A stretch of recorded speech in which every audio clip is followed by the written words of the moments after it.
Afternoon, everyone. Hope you're all well. Happy New Year. Hope you all had a great Christmas. I thought it's been about 7 or 8 weeks since I've given an update on what I've been up to. And I guess the question is, did I really tear down my layout and rebuild it?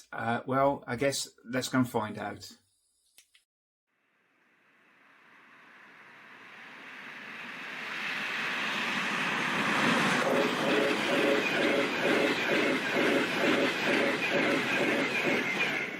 So here we go. I'm in. Welcome to Oxley Central.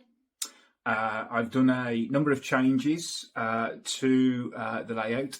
I did indeed finish putting down probably 75% of the track in November and decided actually there was a better way of needing more space within the garage.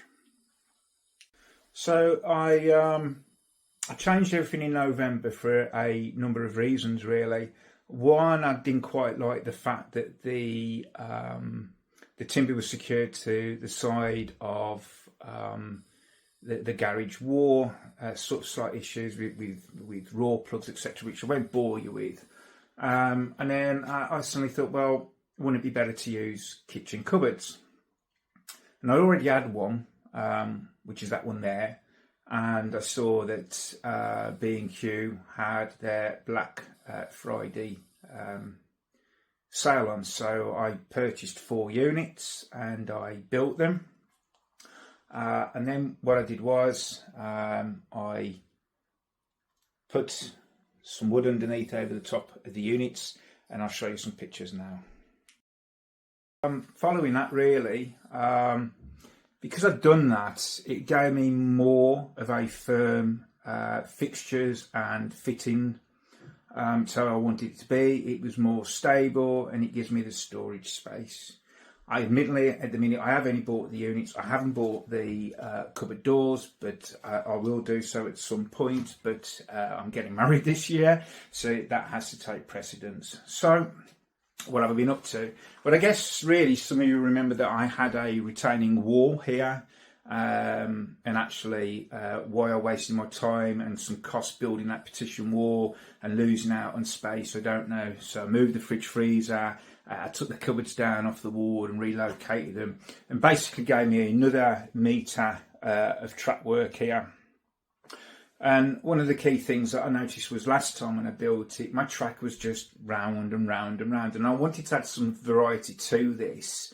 And I've taken a lot of inspiration for a lot of the model railway layouts, in particular Daniel at Great Dalton, who I'm actually looking forward to seeing his new layout now. He's moved house and settled in, and from what I've seen, he's started. So I'm sure he's going to provide a lot more inspiration to myself and others. So shout out to Daniel really for that, because he really has been the inspiration behind these curves that I wanted. So starting at this point here, there is now this lift out section finally. I've only just kind of finished the track in the last couple of days. There are some tweaks to do before I cut the rails. And I bought some of these rail aligners. They are called Model Tech Pro Track Rail Aligner. And the idea is, as you can see here, you solder the track to these, and they are 2 parts. There's a slight pattern, and the idea is that when you take the lift out section out, it will join with that pattern. So I've got to have my first attempt at soldering, so we'll see how that goes. So it's gone fairly well. I started doing some testing yesterday, and I'll just give you a quick shot of that now.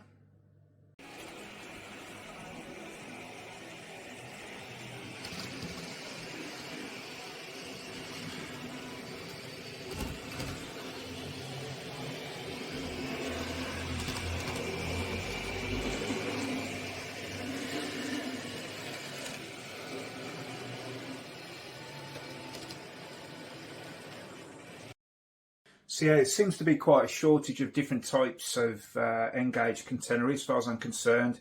I've been on a lot of 3D sites to get some STL files, and I've been on eBay, and I found a couple of sites. This particularly is probably the better one that I've come across. Wasn't too bad. I think it was 12 quid for 8 or something. So I've just been playing around with those and placing, as you've just seen from that last picture. And one of the other ones I had was this, and you can see it's a bit too thick. However, the height seems quite okay. So going around the track, we've got the loops here.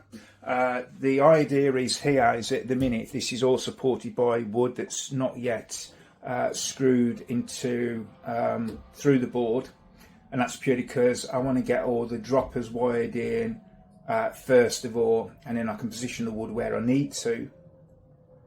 And then once that's done, the plan is then it will be cut along these lines, as you can see here. This will form part of the road leading into the entrance of the rolling stock depot.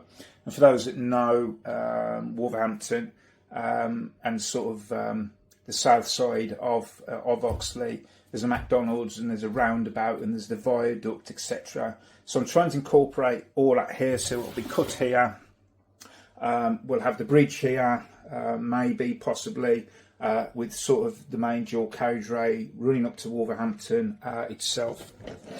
I've had a friend who printed these off for me. I got these designed. They are based on Wolverhampton.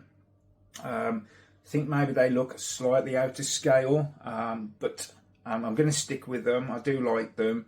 And the plan is that they will feature along the front of the station, which is here. So forgive the mess, because I've been busy here the last couple of weekends. Got all the track work in and the point work, all the droppers are done. And I've been toying around with a few variations of 3D platforms. Again, taking off different 3D model sites. This is particularly not a great one, really. It doesn't show brickwork up very well. However, that does. But I think once it's weathered down, it would look quite good. But I'm not at the stage yet to make a decision what I'm doing with the platforms. My homemade platforms got completely destroyed in the house move, as you can see. All these ceramic tiles broke off, and it's a nightmare. I can't get them off clean enough to redo them. So I think 3D printing is the way to go forwards, in my opinion. Moving along, so this would be the south side of the station, so in theory that would be running down to Birmingham New Street, and then there's normally a branch line that goes off towards Bescot and Walsall, and I appreciate I can't fit in both lines, as it were, but I'm going to feature this embankment that sort of goes into Walsall and whatnot, and I'll get an industrial background put on there, which I have already bought from a company several months ago, with a warehouse background and some retail parks. So look, that's where I'm at now. So yeah, some changes. I've took some shelves down, I put some shelves up, I've got some more pictures up. But in essence, I'm quite pleased, really, because I ripped this down the first week of December, and since then I managed to build all the kitchen units, sort out everything, store everything, and then actually get the track down. Just a few bits and pieces left I've got to do. I've got the bay platform at the back to do here that does film that service to Walsall, and I've also got the bay track here to do, which usually features the service to Telford and Chester and whatnot, obviously featuring the 158s. It's been a few weeks that have gone by so very quickly. I'm hoping by next weekend I'll get all the wiring complete, all the droppers will be wired up, and we can get some full-on testing. We'll get all the boards cut to shape, and once I know that I've done that and the wiring's been done, I can then start to create the embankments, and down here will be some kind of housing estate maybe, or a school football pitch, or something similar. I'm not quite decided on that, but somewhere along the lines I do have to feature a canal. So there we go. Thanks for watching. I appreciate everybody that subscribes to the channel. I'm not the world's greatest YouTube, admittedly, but I'm just keen to show off what I've been up to and what I'm doing.